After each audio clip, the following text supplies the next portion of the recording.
How did you guys meet?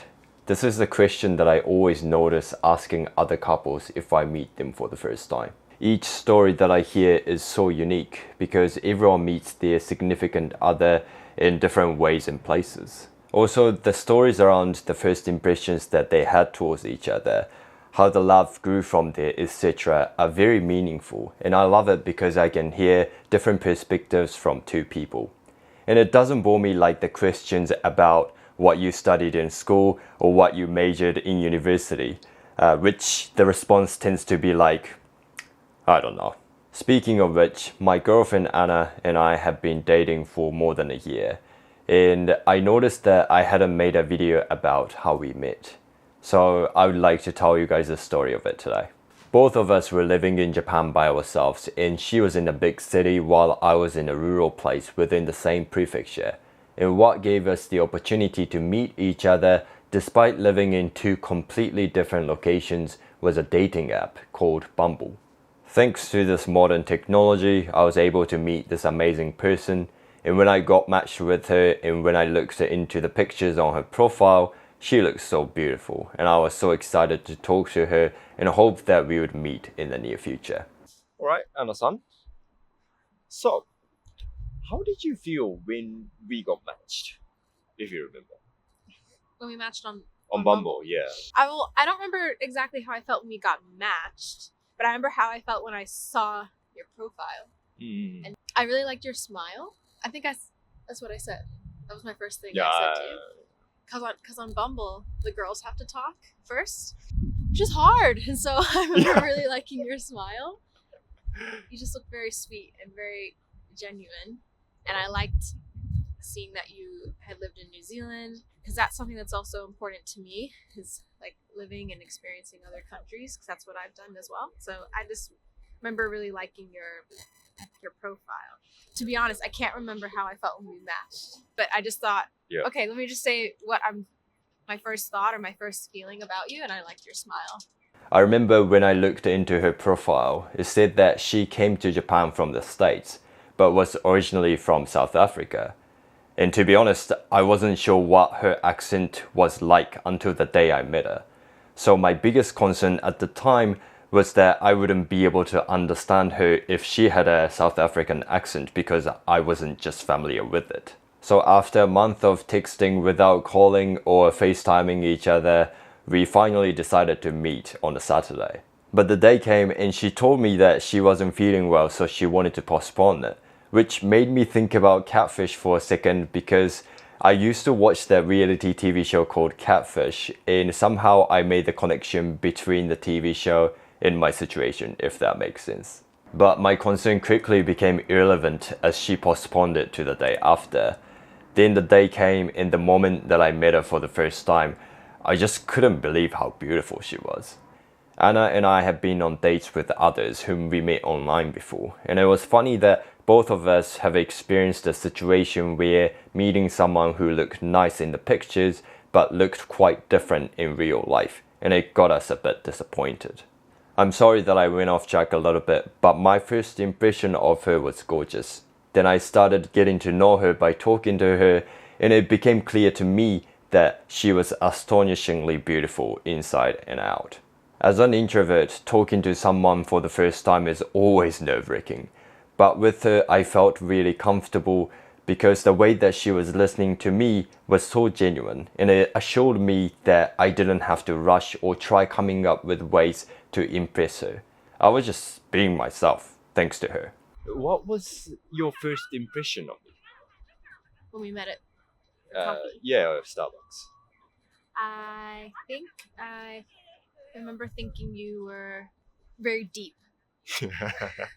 Like really philosophical and really had a deeper outlook on the world, or a deeper sense of living, and I don't know, we had a really deep conversation.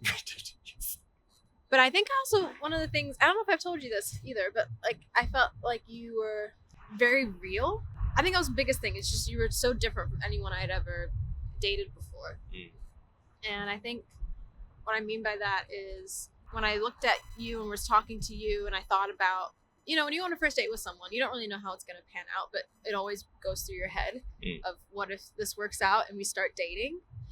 I could tell from you that you were just real and that you were genuine. You weren't like someone who was going to like lead me on and think, oh yeah, I'm acting like I like you, but in a couple months I'm gonna stop talking to you, or I'm gonna say, you know what, I think this is too much. I just can tell that wasn't you or your personality. Yeah. So I knew from the get-go, like if this goes somewhere, that's going to be it, and it's gonna be really real. Does that make sense? Yeah, it does make sense.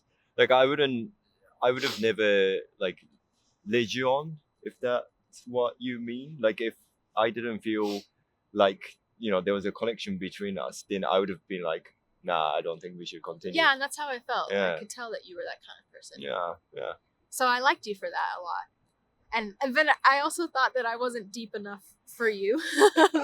And I think I texted my sister recently after going on that date with you, and she was asking how it went, and I said you were very deep and very like philosophical, and I remember thinking maybe I'm not deep enough, like, or serious enough. I don't feel that way now. Yeah, for sure. Like I consider myself like really deep anyway, but like we were just talking about a lot of things on our first date, and I didn't think it was shallow or anything. It's just I thought it was really interesting that we were able to have a lot of discussions about life, and also like although I was talking about something quite deep, although we met for the first time, like your listening was just amazing. Like you were listening to me nicely, and that's why like I felt really comfortable opening up to you.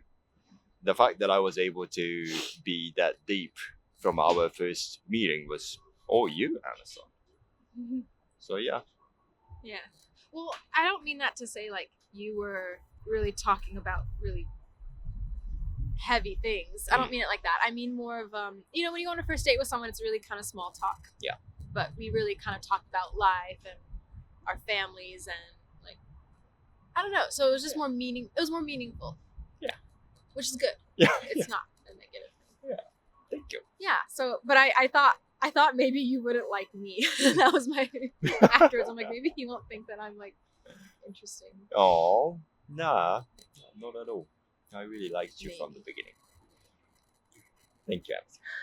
I remember that when I was talking to her, I was nervous, but at the same time, I was drawn to her beautiful eyes.